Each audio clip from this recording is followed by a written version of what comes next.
Folks, it is week number 10 for Dana White's Contender series, and that means this is our last week. We've done fantastic up until now. The last 2 weeks, in fact, we went 5-0. Can't do any better than that. There's only 5 fights on the card. But this week is a tricky one. We've got a lot of tough matchups.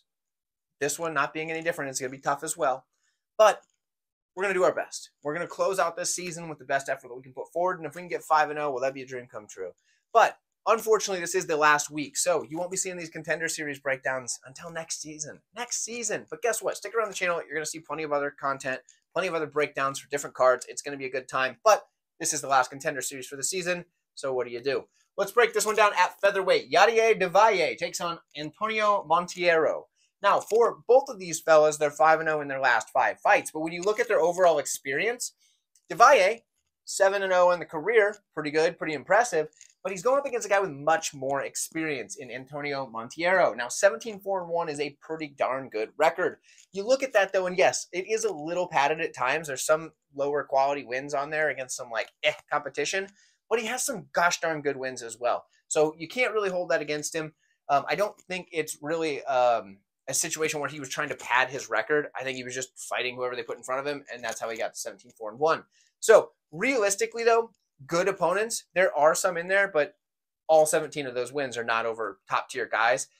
Same for Del Valle, but I'm just saying he got elevated to a higher level earlier in his career just based on the level of competition in the region at the time. Now, when we look at Monteiro, he's pretty well-rounded, right? He's got good striking, decent power, not like a ton. I feel like he could have better power if he'd stop looping so many shots, but he will knock some guys down and often fall them to the ground, but he doesn't have that, put your lights out power.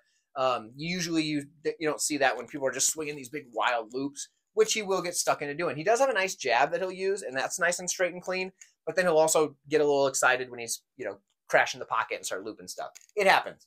Really snappy leg kicks. He's got a good steady pressure and a high guard as he's using it. So he's just coming forward with high guard, putting his jab out there, snapping the leg kicks, and then when he senses it's time to put you down, he just starts winging these big, powerful shots, which, good enough, it usually works. He gets guys to the mat.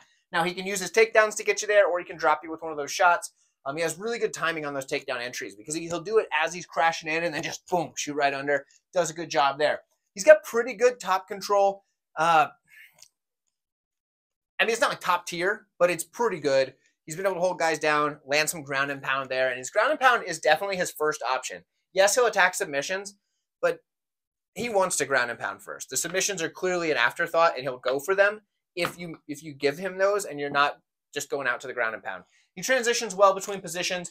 There was only one time at which I was not super impressed with what he was doing on top, and it was quite a few fights back, so I think he's probably worked that over, figured that out, and he seems like he's doing a lot better with his topside transitions and his ground and pound and all that stuff without just missing opportunities. So doing fantastic there. Showed improvement over the career. That's what you want to see. Now for Del Valle, I've taped this guy before when I was taping for Michael Aswell. If you remember, he fought earlier this year on the Contender Series. Del Valle technically beat him in a fight. I still think Aswell won rounds 2 and 3 in that fight, and the first time when I watched it, I thought, oh, well, I'm biased because I'm watching Aswell specifically for his tape, so no wonder I probably thought he won. I watched it for Del Valle this time, and I still think Aswell won. But either way, it was a close fight. When we break this one down for Del Valle, though, he's a good striker. He's got good, clean, straight punches. Again, decent power. His knees are very good, but he can also get sucked into swinging wild, especially later in the fight when he starts to get tired.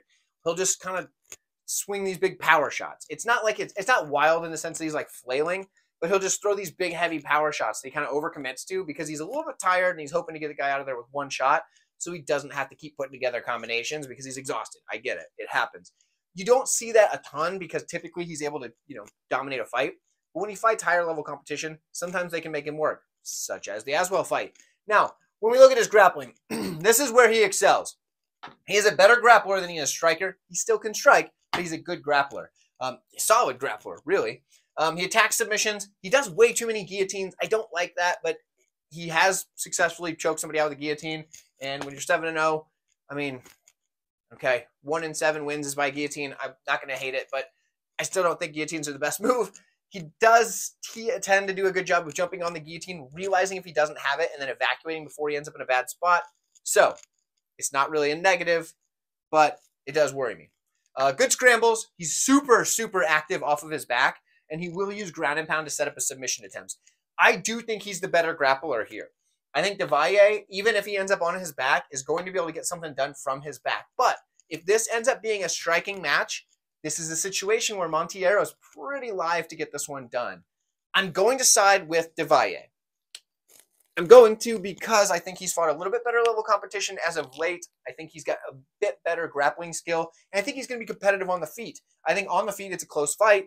I could see Del Valle landing something when Monteiro starts coming with wild shots.